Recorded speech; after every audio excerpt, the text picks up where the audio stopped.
காஷ்மீரில் மனித உரிமை மீறல் நடப்பதாக கூறி கடலூரில் ரயில் மறியலில் ஈடுபட்ட மனிதநேய மக்கள் கட்சியினர் 100க்கும் மேற்பட்டோர் கைது செய்யப்பட்டனர். இதேபோன்று வேலூர் மாவட்டம் காட்பாடி உள்பட தமிழகம் முழுவதும் ஆர்ப்பாட்டத்தில் ஈடுபட்ட மனிதநேய மக்கள் கட்சியினரை போலீசார் கைது செய்தனர்.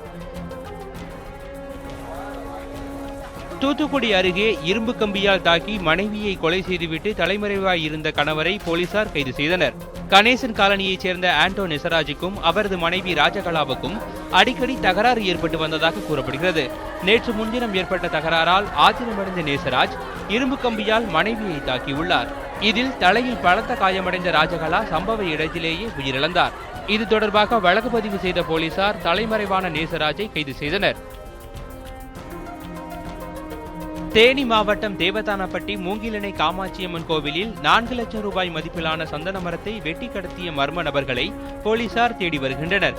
கோவிலின் உட்பகுதியில் 50க்கும் மேற்பட்ட சந்தன மரங்கள் உள்ளன. நேற்றிரவு கோவிலுக்குள் புகுந்த மர்ம நபர்கள் இரவு காவலாளிகளையும் மீறி சந்தன மரத்தை வெட்டி கடத்தியுள்ளனர். இதுகுறித்து வழக்கு பதிவு செய்த போலீசார் சந்தன மர கடத்தலில் இரவு காவலாளிகளுக்கும் கடத்தல்காரர்களுக்கும் தொடர்பு உள்ளதா என்ற கோணத்தில் விசாரணை நடத்தி வருகின்றனர்.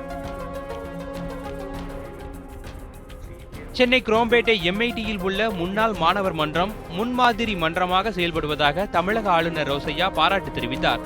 மறைந்த முன்னாள் குடியரசுத் தலைவர் அப்துல் கலாம், புகழ்பெற்ற அறிவியல் புனைக்கதை எழுத்தாளர் சுஜாதா உள்ளிட்ட ஏராளமான அறிஞர்களை MIT கல்வி நிறுவனம் உருவாக்கியுள்ளதை அவர் நினைவு கூர்ந்தார்.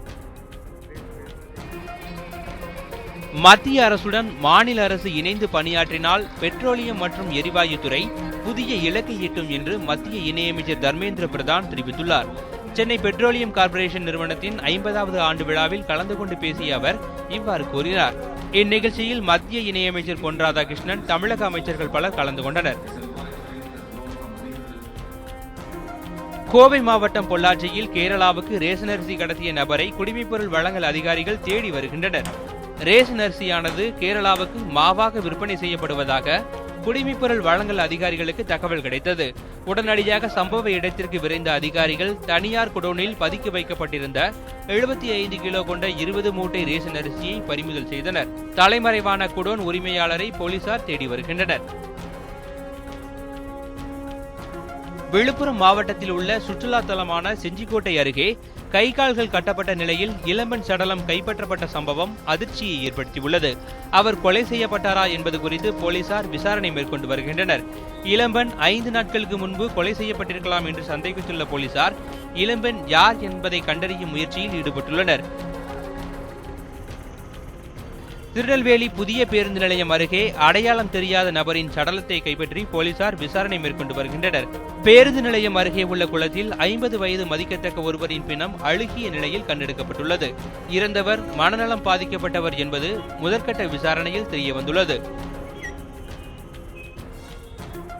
கன்னியாகுமரி மாவட்டத்தில் அதிகரித்துள்ள கொள்ளை சம்பவங்களை கட்டுப்படுத்த வலியுறுத்தி மாவட்ட ஆட்சியரிடம் பாதிக்கப்பட்டவர்கள் மனு அளித்தனர். நாகர்கோவில், களியக்காவிளை, முளகுமூடு, மண்டைக்காடு உள்ளிட்ட பகுதிகளில் வெளி மாவட்டங்களைச் சேர்ந்த சிலர் ஆயுதங்களுடன் வீட்டின் பூட்டை உடைத்து கொள்ளையடித்து வருவதாக அவர்கள் புகார் தெரிவித்தனர். கொள்ளையர்களை கண்டறிந்து தகுந்த தண்டனை வழங்க வேண்டும் என்றும் பாதிக்கப்பட்டவர்கள் வலியுறுத்தியுள்ளனர். சேலம் மாவட்டம் ஓமலூர் சந்தையில் ஆடுகளின் விற்பனை மந்தமாக இருந்ததாக விவசாயிகள் கவலை தெரிவித்தனர். ஓமலூர் சந்தைக்கு தருமபுரி, கிருஷ்ணகிரி, ஈரோடு, நாமக்கல் உள்ளிட்ட மாவட்டங்களிலிருந்து வியாபாரிகள் ஆடுகளை வாங்கிச் செல்வது வழக்கம். தற்போது ஆடி மாதம் என்பதால் ஆடுகளுக்கு குறைவான விலையை நிர்ணயிக்கப்படுவதாக விவசாயிகள் தெரிவித்தனர்.